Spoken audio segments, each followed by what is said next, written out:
La educación de la élite. La educación de la élite se refiere a aquella selecta minoría de la clase social media a alta que percibe una educación y una formación de alta calidad académica frente a la población que es víctima de una educación masiva y mediocre. Esta mediocridad se debe a cuestiones y a problemáticas de aislamiento social, a la devaluación de la docencia y a la falta de atención de los centros educativos académicos hacia el estudiante. Podemos deducir de esto que la reducción o la expansión de las oportunidades educativas se debe a las cuestiones del sistema político y gubernamental de cada entidad federativa, porque la educación pública recibe indicaciones directas del gobierno de cada entidad conforme a las cuestiones y a las necesidades de éste. Esto quiere decir que cada gobierno de la entidad federativa en la que se halle determinado estudiante va a recibir una formación distinta a otro alumno perteneciente a otra entidad federativa, esto debido más que nada a las necesidades de este gobierno. Pero podemos dejar en claro que una de las cuestiones principales que ha tratado de enfrentar el gobierno mexicano en sí es el abatimiento de la analfabetización por medio de la escolarización básica en enseñanza. Una de las cuestiones que ha ayudado a fomentar y abatir esa analfabetización es la implementación de centros educativos de educación media superior y superior, que han sido revalorados en el periodo de presidencia de López Portillo y Echeverría como un medio de estabilidad política. Entonces, el establecimiento de estos centros educativos forman parte del fin de la presión social que ejercían las clases medias hacia el gobierno. Privatización de la educación. En el fondo de las políticas de privatización late el deseo no ocultado de arrojar al rincón del olvido la consideración de la educación como un asunto público, donde el Estado debe de intervenir para evitar los desequilibrios de los principios de libertad e igualdad y para favorecer los procesos de integración social. El llamado neoliberalismo llegaba así para quedarse, pues el sexenio de Carlos Salinas y el gobierno del presidente Ernesto Zedillo han representado, independientemente del ascenso político de la oposición de centro-izquierda y pese a la resistencia de algunos sectores del PRI, el triunfo y relativa consolidación de un grupo gobernante con otro proyecto de nación. El gobierno mexicano le ha otorgado licencia a cientos de instituciones privadas para atender y ampliar la cobertura del sistema educativo, estimular la competencia, la especialización y la diversificación de la oferta en el mercado educativo superior. La baja constante del gasto educativo es suplida también por la disminución del salario de los docentes, que en el caso de las plazas iniciales para los docentes de primaria, según ULOA, en 1998 fue 65% inferior en términos reales al que percibían en 1982.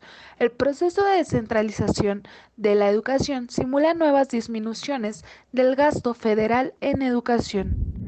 El lugar de la educación como un derecho social del individuo es sustituido por la aplicación del libre mercado que, gracias a la libertad de elección, consigue cual nueva mano invisible la mejora de la calidad de la enseñanza. La educación pública, antes responsabilidad de los gobiernos, es estimada ahora un asunto esencialmente privado. Obviamente, se han considerado que ha habido muchísimas mejoras en cuestión de una escuela privada a una escuela pública. Es elección del alumno o del padre de familia la consideración de la calidad educativa que desea que se reciba. El 15 de junio de 1918, en la Universidad de Córdoba, comenzaba lo que la historia registró como la Reforma Universitaria de 1918. La reforma universitaria dio origen a una amplia tendencia de activismo estudiantil. Entre sus postulados se encontraban y aún vigentes la autonomía universitaria, el ecogobierno, la extensión universitaria, la periodicidad de las cátedras y los concursos de oposición. La primera junta de mayo de 1810 ya sostenía que para lograr el bienestar, no solo material sino humano, era necesario fomentar que la educación en todos sus niveles educativos y en todos sus géneros. Pero además podríamos sostener que así como Sarmiento representó el estadista que impulsó el laicismo y la obligatoriedad de la educación argentina. Debemos a Belgrano el aporte de estimular la gratitud y la incorporación de la mujer al sistema educativo. Esos estudiantes universitarios de Buenos Aires, La Plata y Córdoba pertenecían a su mayoría a las familias de una reciente clase media formada a partir de la gran ola de inmigrantes europeos y de sus descendientes. El número de estudiantes en estas universidades había aumentado de 3.000 a 14 entre 1900 y 1918. Fueron ellos quienes comenzaron a exigir reformas que modernizaran y democratizaran la universidad. El acceso a las universidades públicas generó fuertes enfrentamientos entre las clases medias y el miembro de la élite. Mientras tanto, el gobierno radical de Křižověk apoyó a los estudiantes a la puja de la implementación de las reformas y extendió las conquistas a las otras universidades nacionales. Su expansión se verá además cuando en 1921 se realiza en México el primer Congreso Internacional de Estudiantes que creará la Organización Internacional de Estudiantes. En junio de 1918, la Juventud Universitaria de Córdoba inició un movimiento por la genuina democratización de la enseñanza, cosechando rápidamente la adhesión de todo el continente. Desde hoy contamos para el país una vergüenza menos y una libertad más. Contextualizando, agregamos que la reforma universitaria se desarrolló en los virulentos tiempos de la Primera Guerra Mundial. Por ende, la reforma universitaria no solo dio inicio a un cambio radical de la educación superior del país, fue animador protagónico de un momento histórico mundial, estableciendo un punto de partida en la naciente modernidad, anticipándose medio siglo al Mayo francés y las revueltas estudiantiles en Estados Unidos durante los 60s y los 70s, extendiendo su influencia a todas las universidades del mundo. La reforma universitaria sostiene que es fundamental respetar todas las corrientes del pensamiento y las tendencias de carácter científico y social, sin censuras ni prejuicios de ningún tipo. El principio de libertad de cátedra sostiene que cada cátedra tiene completa libertad para investigar y enseñar y no puede ser supervisada académicamente. La reforma supone el despliegue de la función de extensión que permite recrear la misión social de la universidad a partir de asumir el conocimiento como una construcción social en donde la sociedad se beneficie con sus aportes y la universidad se enriquezca con sus saberes. Según los ideales reformistas, la universidad debe ser laica, es decir, desvinculada de cualquier credo religioso para que pueda cumplir con sus funciones en un campo de amplia libertad espiritual, diversidad de opiniones y saberes. Las universidades han sido hasta aquí el refugio secular de los mediocres, la renta de los ignorantes, la hospitalización segura de los inválidos, y lo que es peor aún, el lugar donde todas las formas de tiranizar y de insensibilizar hallaron la cátedra de las dictaduras. Las empeñan en ofrecer el triste espectáculo de una inmovilidad sensible.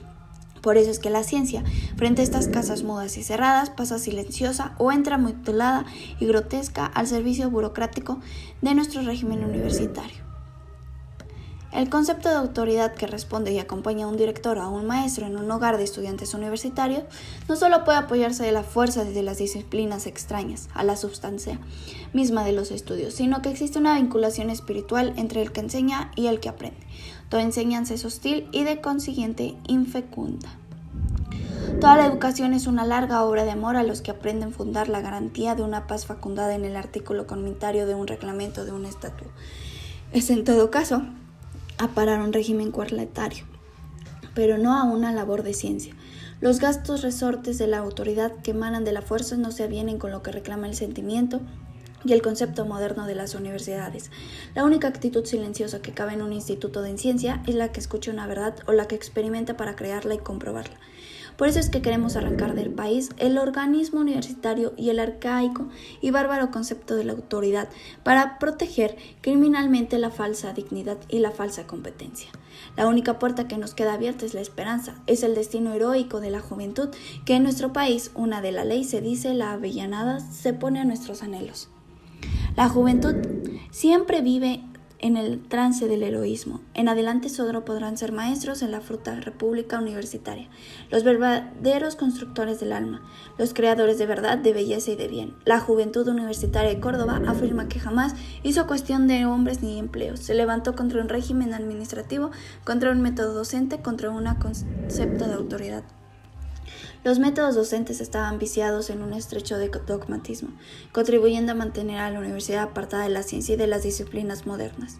Los cuerpos universitarios, celosos guardianes de los dogmas, trataban de mantener en clausura a la juventud, creyendo que la conspiración del silencio puede ser ejercitada en contra de la ciencia. La juventud ya no pide, exige que se le reconozca el derecho a exteriorizar ese pensamiento propio de los cuerpos universitarios por medio de sus representaciones. A principios de la década de los 90 se inició el planteamiento de las reformas estructurales de las instituciones de educación superior en planes y programas de estudio y en las metodologías de enseñanza y aprendizaje, con la finalidad de formar profesionales en función de los requerimientos de la globalización. Para enero de 1995 se presentó el Programa de Desarrollo Educativo. En este programa se enfatizaron los retos educativos, entre los que destacan la equidad, la permanencia y la calidad.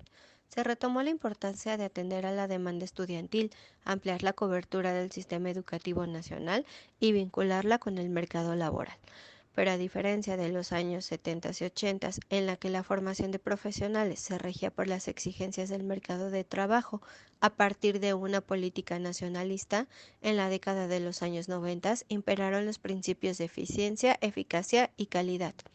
De esta manera se pretendió garantizar la pertinencia en la formación en relación con las exigencias y demandas de la globalización, con las tendencias educativas emanadas de los organismos internacionales.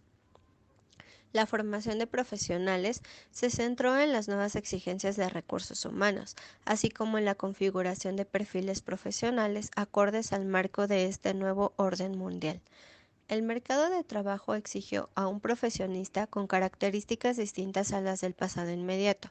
La preferencia de una formación eminentemente teórica o práctica se vio a sustituir por aquella que valora más la adquisición de ciertas habilidades para el trabajo. Se buscó el desarrollo de estas habilidades que permitieran incorporar los conocimientos de los individuos para su inserción en las actividades de vida o de las funciones laborales.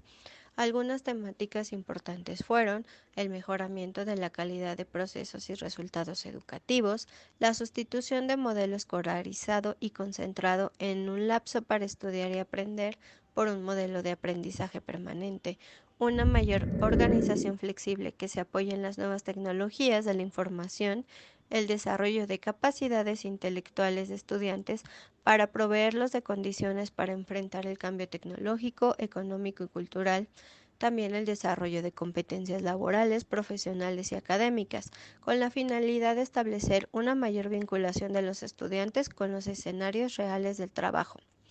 Algunos modelos que propusieron fueron como los economicistas, en el cual se propone un tipo de formación que responde de manera más directa a los requerimientos del aparato productivo y de mercado, como el modelo basado en competencias, la orientación hacia la práctica, o también el modelo in-service y el modelo de formación basado en la solución de problemas. En el otro extremo, se ubicaron modelos y tendencias caracterizados como humanistas, porque incluyen propuestas dirigidas no solo a la formación científica y capacitación para el trabajo, también hacen énfasis entre los valores y la formación del estudiante para la vida de manera más integral. También el desarrollo de habilidades técnico-profesionales como propuestas dirigidas al desarrollo de un pensamiento crítico y con conciencia social. Se necesitó de reformas e innovaciones educativas para movilizar el proceso de cambios a nivel curricular, así como el diseño de nuevas modalidades organizativas en la enseñanza superior, como escuelas abiertas y multicampus. Se promocionaron nuevas carreras y en la reforma de los planes de estudio vigentes se dio una introducción de la nueva tecnología educativa y nuevos métodos de enseñanza en el área de diseño, programación, práctica docentes y evaluaciones educativas. También el cuestionamiento de papeles tradicionales con el profesor y el estudiante.